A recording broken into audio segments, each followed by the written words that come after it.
Pencemaran nama baik saya tidak ditanganin gitu kan.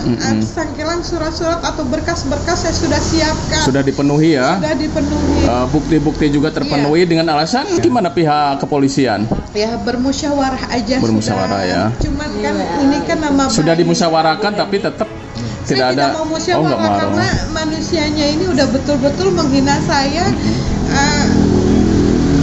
Sampai hati saya sakit gitu kan, saya sakit, anak-anak saya sakit gitu. Saya sih buat kebenaran, ya saya sih nggak akan takut sampai kemanapun gitu. Jadi nama baik ibu ini tercemar ya? Iya tercemar, saya dikatakan pembohong, saya dikatakan penipu. Sangkilang itu rumah itu masih berdiri di situ. Kalau kecuali saya nipu duit beliau, nggak ada barangnya, nggak ada fisiknya. Ini kan ada fisiknya, rumah saya pribadi sendiri masih ada di situ dan tidak kemana-mana. Gitu.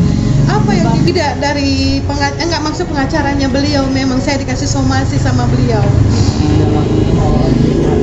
Dalam tuduhannya saya itu dibilang penipu pembohong. Atas dasar dari si pembeli ya, di pembeli ini. Itu berbentuk penipuan ini berbentuk tulisan. Somasinya ya, somasinya berbentuk tulisan ya.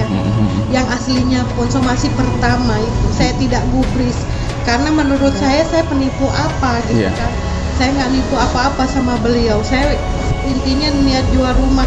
Malah yang ada beliau tuh bukan beli rumah saya, malah beliau tuh menyicil rumah saya. Kalau memang beliau mau beli, tidak dicicil dengan duit 5 juta. Itu juga termasuk kerugian ibu juga ya, kerugian saya pribadi. Saya pernah minta sama beliau gedenya 70 juta. Waktu itu beliau menjanjikan 1 minggu atau 2 minggu. Sampai sudah sebulan 2 bulan beliau pun tidak ada omongan nih duitnya sudah ada, tidak. Saya tanya pun dia diam, tidak digubris.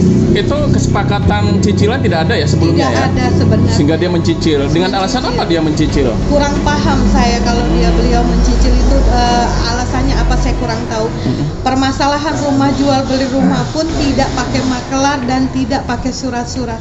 Saya transparan bilangin sama beliau kalau memang saya mau jual rumah itu cuman punya girik karena AJB-nya itu saya punya waktu itu keselip. Nah, saya punya rumah ini dari mantan saya yang pertama, hak buat anak saya sudah dihibahkan.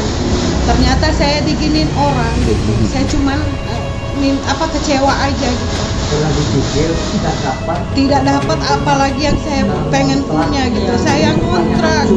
Kehidupan saya hancur. Saya punya anak 7, cuman itu aja saya minta keadilan.